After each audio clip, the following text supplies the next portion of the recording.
Selamat datang di Dev Talk episode yang 13. ke-13.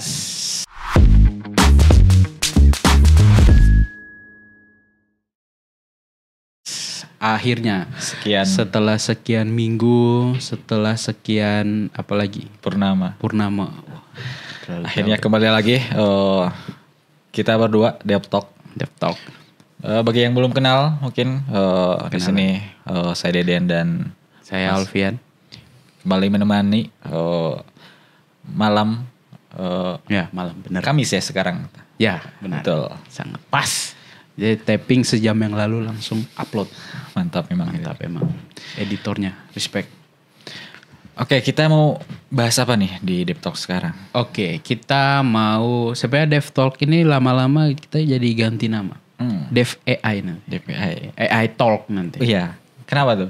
Karena kita bakal bahas AI lagi. Iya. Kayaknya di setiap Dev Talk pasti ada aja AI. AI mulai dari BARD, Open AI, ya kan. Nah itu juga bakal kita bahas hari ini di Dev Talk yang keberapa? 13. Yang mana di episode sebelumnya kita ngobrol-ngobrol ya sama salah satu dosen. Betul. Nanti teman-teman kalau misal penasaran videonya seperti apa, itu bisa langsung tonton videonya. Oke. Jadi langsung saja kita masuk ke yang pertama dulu. Yang pertama ini ada apa nih? Perombakan apa ini? Apa ya? Rebranding. Rebranding. Sebenarnya bukan gak terlalu baru juga ya, udah lama sih. Cukup lama, tapi karena memang kita baru hadir lagi. Jadi kita bahas di Dev Talk ini, yaitu BARD menjadi Gemini. Branding BARD dulu sekarang sepenuhnya menjadi Gemini. Yang tadinya bard.google.com sekarang menjadi gemini.google.com. Setelah entah apa dibalik keputusannya, tapi tadinya ada BARD, ada Gemini, ada sekarang hanya satu aja. Gemini. AI dari Google itu Gemini. Dan kalau kita lihat juga kan sebelumnya ya, ketika Gemini ini pertama kali diperkenalkan, Gemini ini kan diklaim kalau digunakan di BARD, dijadikan sebagai model yang ada di BARD. Cuman sekarang Gemini ini malah jadi menggantikan si BARD gitu, betul. Ya kan. Di sisi lain mungkin ini biar apa ya, Google itu pengen mengejar agar teman-teman lain yang sebelumnya udah pakai BARD, karena kan sebelumnya BARD itu eksperimental ya. Iya betul. Nah jadi biar teman-teman gak bingung ya kan, ini BARD apa Gemini, Gemini apa BARD, jadi ya udah dipakailah Gemini aja, karena ini kan berhubungan juga dengan brand juga. Betul. Ya kan, biar nggak bingung ini ada BARD ada Gemini padahal sama-sama generative AI. Jadi ya Google memutuskan untuk menggunakan Gemini saja. Dan sekarang kalau nggak salah itu udah nggak ada eksperimental lagi ya, kalau kita lihat ya. Gemini itu udah stabil di versi 1. Di versi satunya gitu. Dan kalau kita lihat dari berita yang di yang ada di blognya Google, si Gemini ini emang dia punya beberapa beberapa kapabilitas. Jadi mungkin berbeda dengan yang sebelumnya yang masih BARD ya. Kalau sebelumnya kan kita coba waktu itu ya dia cuman bisa bahasa Inggris saja gitu. Betul, awal-awal. Baru update dan akhirnya dia juga bisa bahasa Indonesia. Kemudian kita coba minta dia untuk merekap atau membuat summary dari video YouTube. Nah itu dia masih pilih-pilih tuh, kan? Dia belum bisa langsung. Nah kalau si Gemini ini klaimnya itu sudah bisa langsung kita pakai untuk mensummarikan sebuah video di YouTube atau bahkan kalau aku nggak salah lihat.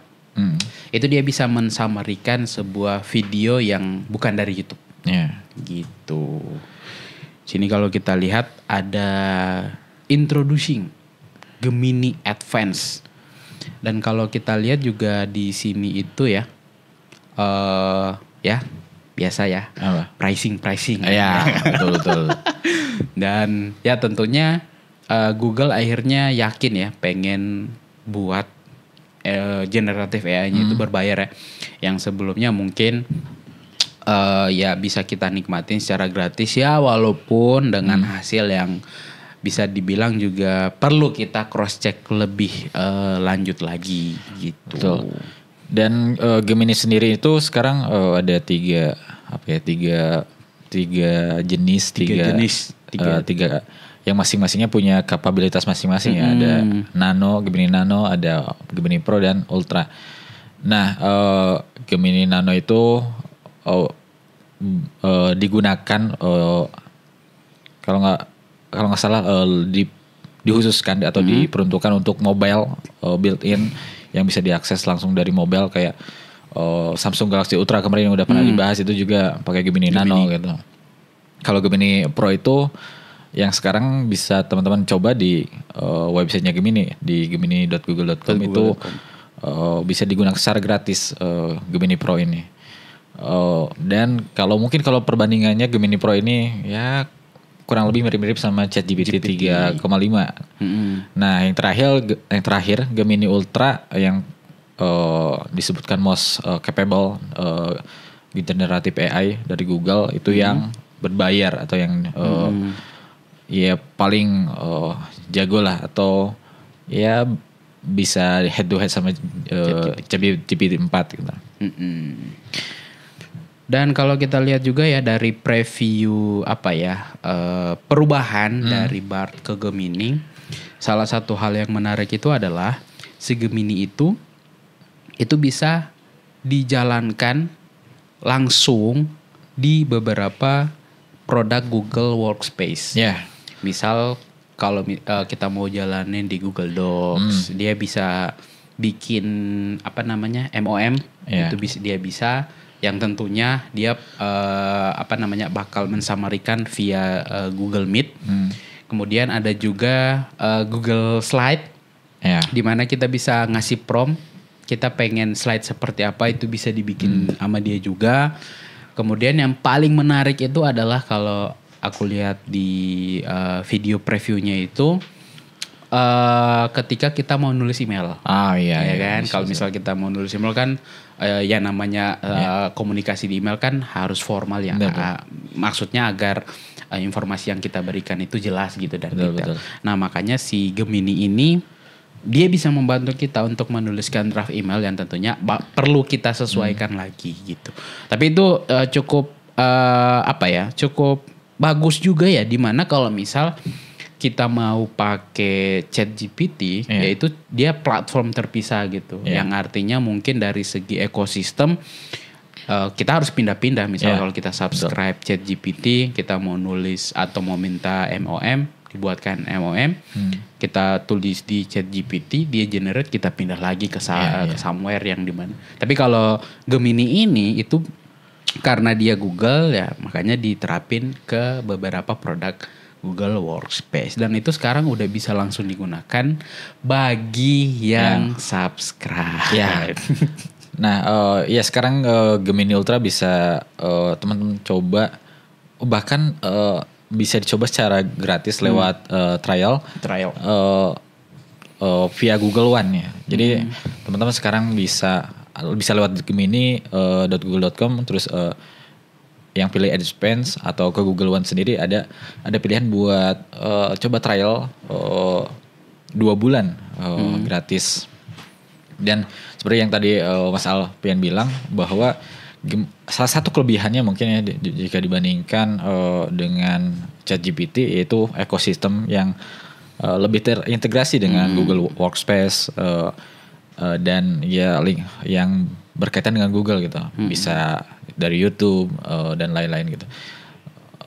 Dan salah satu jika dibandingkan dengan meski harganya relatif mirip dengan ChatGPT 4, tentu itu bisa jadi nilai jual tersendiri ya. Belum lagi ada kalau berkaitan dengan Google One dapat juga storage 2 tera ya. 2 tera. Dan itu ya menurutku cukup lebih worth it ya. Iya. Dengan kelebihan-kelebihan itu. Dan biasanya kan kalau aku nggak salah ya, ini aja ya. Kan ada yang namanya YouTube Family. Oh iya. Ya kan? Betul. Mungkin kedepannya ada Google One Family kan kita nggak tahu. Jadi mungkin yang akan kita bayar itu kan kalau di sini ketulisnya itu $19,99 per bulan. Mungkin kalau ada fitur family ya kan mungkin akan sedikit lebih murah gitu ya kan gitu. Dan kalau kita lihat di sini juga emang subscription yang Google One AI Premium ini emang kayak ngasih tahu beberapa hal ya kayak ya Gemini Advanced with our most capable AI model Ultra 1.0. Kemudian Gemini in Gmail, Docs and more ya. More itu kayak yang tadi ada Google Slide. Bahkan di previewnya itu dia sempat ngeliatin YouTube juga. Tapi mungkin ada ya teman-teman yang udah nyoba tuh bisa kasih komentar. Kemudian 2 terabyte of storage for Google Photo, Google Drive and Gmail ya. Jadi kalau misal teman-teman punya pengen menyimpan foto apapun itu bisa manfaatin storage yang diberikan. 2 tera itu sangat banyak banget kalau sekedar kita menyimpan foto aja ya. Kemudian tentunya karena ini Google One ya, jadi beberapa fitur lainnya yang emang termasuk dari Google One itu juga akan masuk ke sini. Contohnya itu kayak teman-teman bisa berdiskusi dengan Google Experts. Misal teman-teman butuh panduan bagaimana cara menggunakan Google Photos. Nah itu teman-teman akan dibantu langsung oleh Google Experts yang emang expert di bidang itu. Jadi seperti itu. Dan kalau kita lihat di sini, ya ini kebetulan ada video introducing Google One AI Premium. Mungkin kalau di Chat GPT 4 kalau subscribe itu ada dapat DALL-E 3 kalau salah.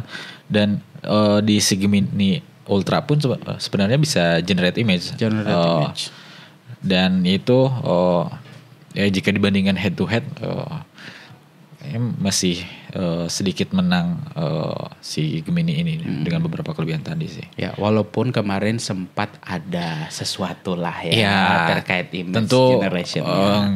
Ada aja ya belum sempurna ya namanya teknologi pasti ada aja celah atau kekurangannya. Dan salah satunya kemarin yang sempat heboh atau viral mungkin tentang yang ketidakakurasian gambar yang dihasilkan tentang isu rasial atau apa gitu salah satu isunya. Tapi yang aku baca Google juga mengakui memang belum sempurna aja gitu. Terdapat kesalahan. Dan mungkin ini sebenarnya kan hal itu ditemukan karena emang penggunaan random aja gitu. Enggak kayak lagi sengaja atau kayak penggunaan random tiba-tiba hasil yang di generate itu wah kayak gini nih.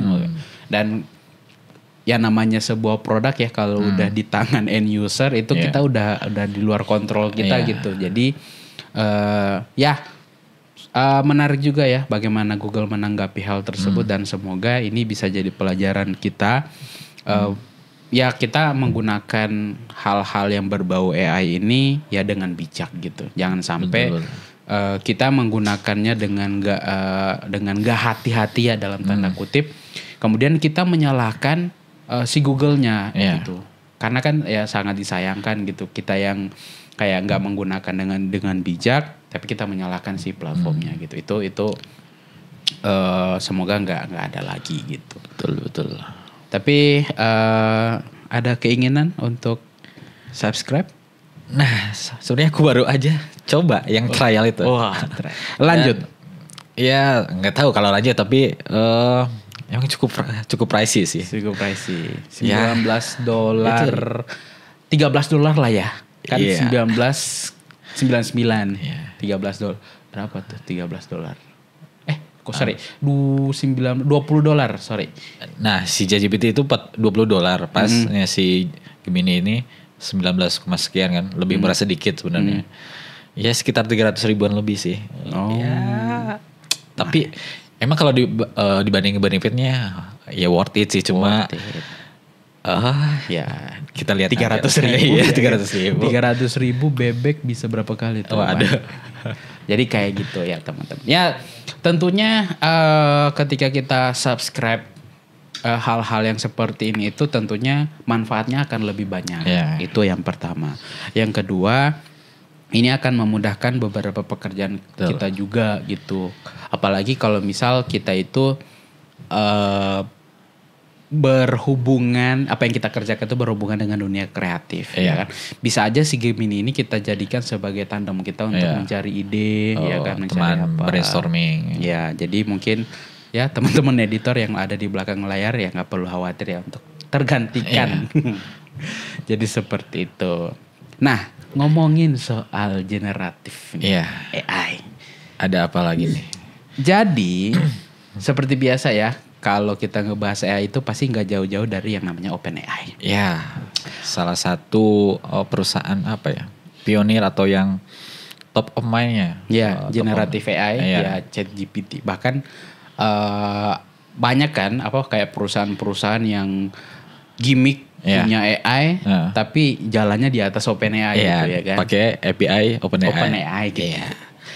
Jadi beberapa waktu yang lalu itu si OpenAI ini ini sebutannya apa ya, produk atau lini produk baru, lini produk mereka ya Pak. Jadi mungkin teman-teman yang saat ini yang biasa kita kenal itu text to speech, text to speech, text to image, nah si OpenAI ini itu mengeluarkan lini produk baru di mana kita itu bisa membuat sebuah video berdasarkan deskripsi yang kita buat. Makin gila ya. Makin gila. Dan yang paling menarik itu adalah dia nggak cuman sekedar video generatif AI yang mengenerate sebuah video, tapi dia juga memperhatikan beberapa aspek. Misal detailing, kemudian sinematiknya itu diperhatikan juga. Bahkan detail-detail kecil kayak misal kalau kita buat animasi, biasanya yang paling sulit itu kan ngeanimasiin air ya. Nah kalau si produk yang dikeluarkan oleh OpenAI ini, itu dia bisa sampai ke detail-detail hal yang kecil gitu. Nah contohnya nih yang sedang kita lihat ya. Ini ada seorang wanita berjalan. Dia salah pakai satu demonya ya. Iya, dia pakai kacamata. Dan kalau kita lihat ini seperti udah realistis banget. Ya padahal ini di-generate oleh si produk dari OpenAI ini gitu. Dan kalau kita lihat ini ada banyak banget demo-demo yang bisa teman lihat, dan mungkin kita akan berpikir kalau ini itu masa iya di-generate oleh AI. Kayaknya apa ya, kayak too good to be true. Tapi emang kayak udah sejauh ini teknologinya. Dan di sini juga kita dikasih tahu untuk mengenerate video ini itu pakai prompt apa. Jadi kita promptnya itu apa, dikasih tahu sama dia di sini. Bahkan promptnya itu nggak sedetail seperti kita membuat sebuah skenario untuk kita buatkan video gitu. Jadi cukup prompt singkat. Yang dia bisa langsung. Intinya aja, sisanya dipikirin sama si AI ini. Si AI tuh. Ya kan, cakep.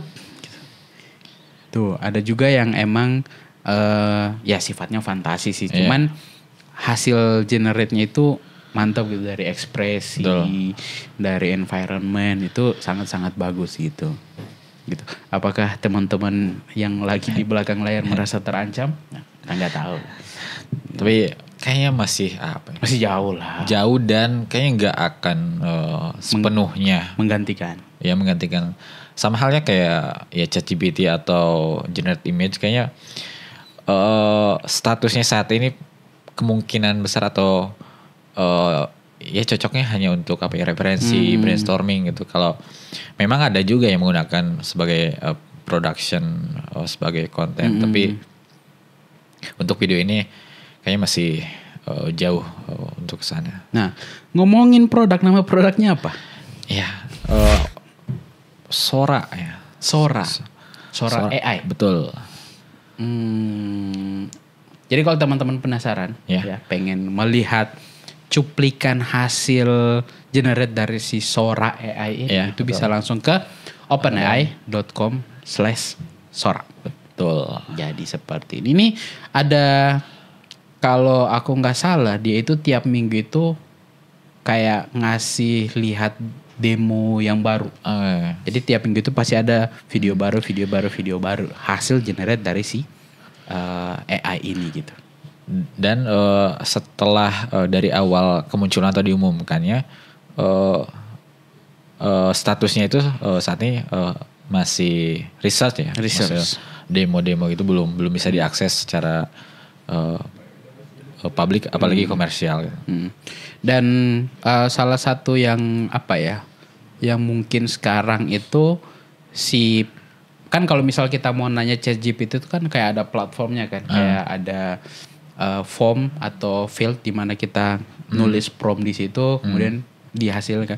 Nah kalau yang Sora ini kayaknya mereka itu nge-promptnya itu nggak kayak kita nge-prompt di ChatGPT gitu, tapi langsung entah di kode or something yang punya akses langsung ke modelnya gitu.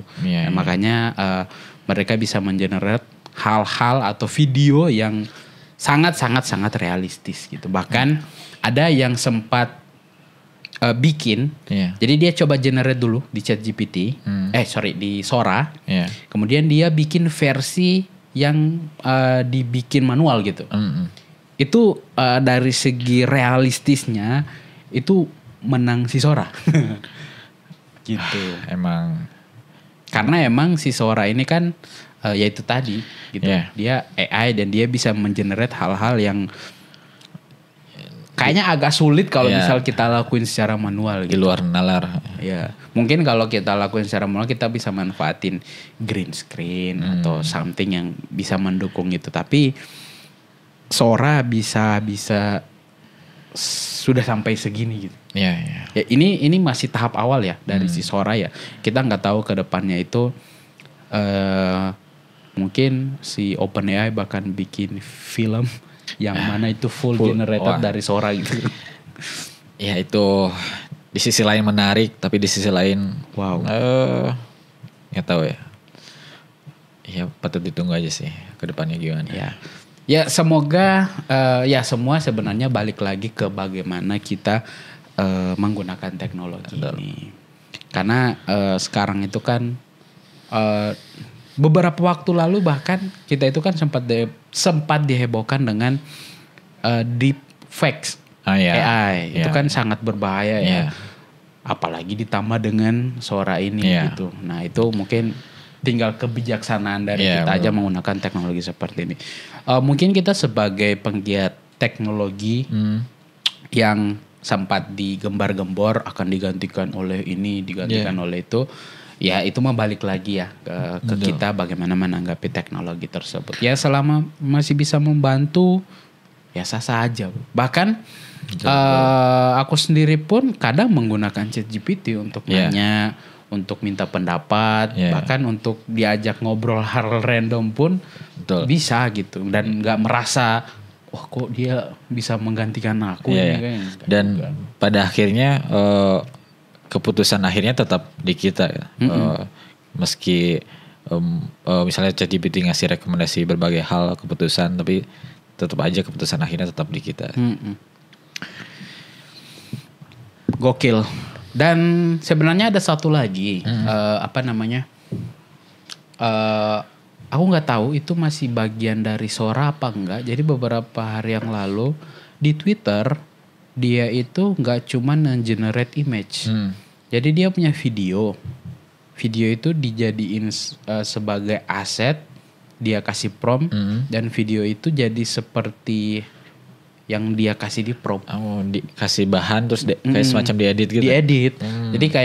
Jadi videonya itu kayak balap mobil di hutan, trail gitu, di hutan.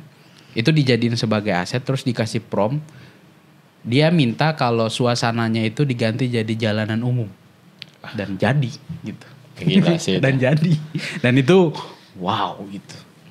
Makanya ya semua balik lagi ke kebijaksanaan.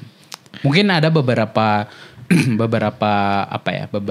orang yang mungkin merasa terancam, ya belum sampai di situ sih. Ya. Belum sampai di situ. Dan aku yakin si Sora ini itu untuk mengenerate satu image ini itu pasti video. butuh. Iya, mengenerate satu video ini itu butuh resource yang sangat-sangat besar. Iya kan?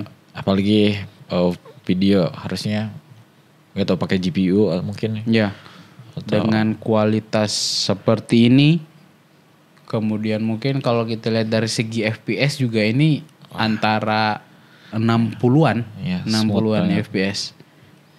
Ya, jadi seperti itu ya, teman-teman. Sora AI. Ya. Itu dia. Lanjut, masih seputar masih OpenAI ya? Masih OpenAI juga ini. Tapi drama. Ya, disebut drama ya. Dan bukan drama. Ya, drama lah ya. Masih cukup hangat minggu-minggu ya, ini. 3 hari yang lalu. Ya. Yaitu Elon Musk menggugat ChatGPT Maker OpenAI atau ya Sam-nya. Si Sam. Ya, karena salah satu atau poin dari gugatan ini adalah kata Elon Musk OpenAI itu sekarang apa ya istilahnya, PC-nya itu bergeser atau berpindah haluan dari saat OpenAI pertama kali dibentuk. Karena Elon Musk juga salah satu pendiri OpenAI juga saat itu bersama Sam dan lain-lain. Saat itu OpenAI dibentuk memang nirlaba atau non profit gitu. Non-profit. Nah, karena namanya juga open gitu. Salah satu filosofinya karena itu juga. Nah, gugatan ini terjadi karena Elon Musk melihat arah OpenAI sekarang itu bergeser menjadi profit, ya perusahaan yang mencari profit gitu dibanding dengan PC awalnya yang non profit gitu. Ya mungkin karena kalau nggak salah ada 2 perusahaan juga, ada OpenAI Inc. kalau nggak salah corporation untuk yang non profitnya, dan ada OpenAI Global yang untuk profitnya. Nah, ya itu sih salah satu gugatannya itu karena Elon Musk merasa OpenAI udah ya beda mungkin ya dari tujuan awal dibentuknya. Mungkinkah ini adalah sebuah kepanikan dari Bapak Elon?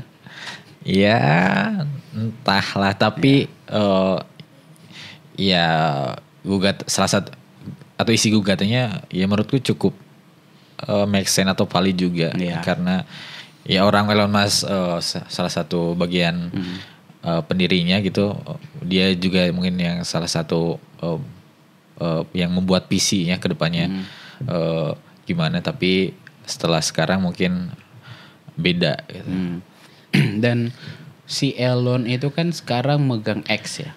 X betul. Itu kan ada AI generatif AI-nya juga. Iya, kan? Ada memang Grok ya. Grok.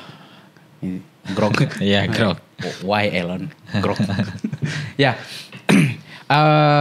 Ya, ini tentunya akan ada banyak opini ya dari kenapa Elon kok kayak merasa tersaingi, karena ya mungkin di gugatan itu yang tertulis gitu, tapi kita nggak tahu yang nggak tertulis itu apa gitu. Dan betul. Banyak yang melihat kalau ya ini salah satu ketakutannya Elon terhadap AI yang ada di X itu sendiri gitu. Dan ya sebenarnya kan ini adalah hal yang wajar ya di dunia bisnis, karena ada banyak perusahaan yang sebelumnya mengkampanyekan kami non-profit, kami ini, kami itu.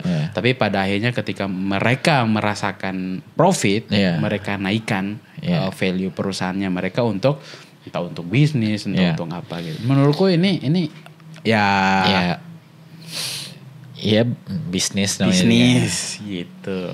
Dan ya kita juga nggak bisa tahu ya maksudnya apa yang terjadi di belakangnya. Betul, gitu. betul. Apakah ini emang strateginya si Elon ya mungkin ingin mendapatkan support dari OpenAI terhadap AI-nya di X atau apapun itu ya kita nggak tahu gitu.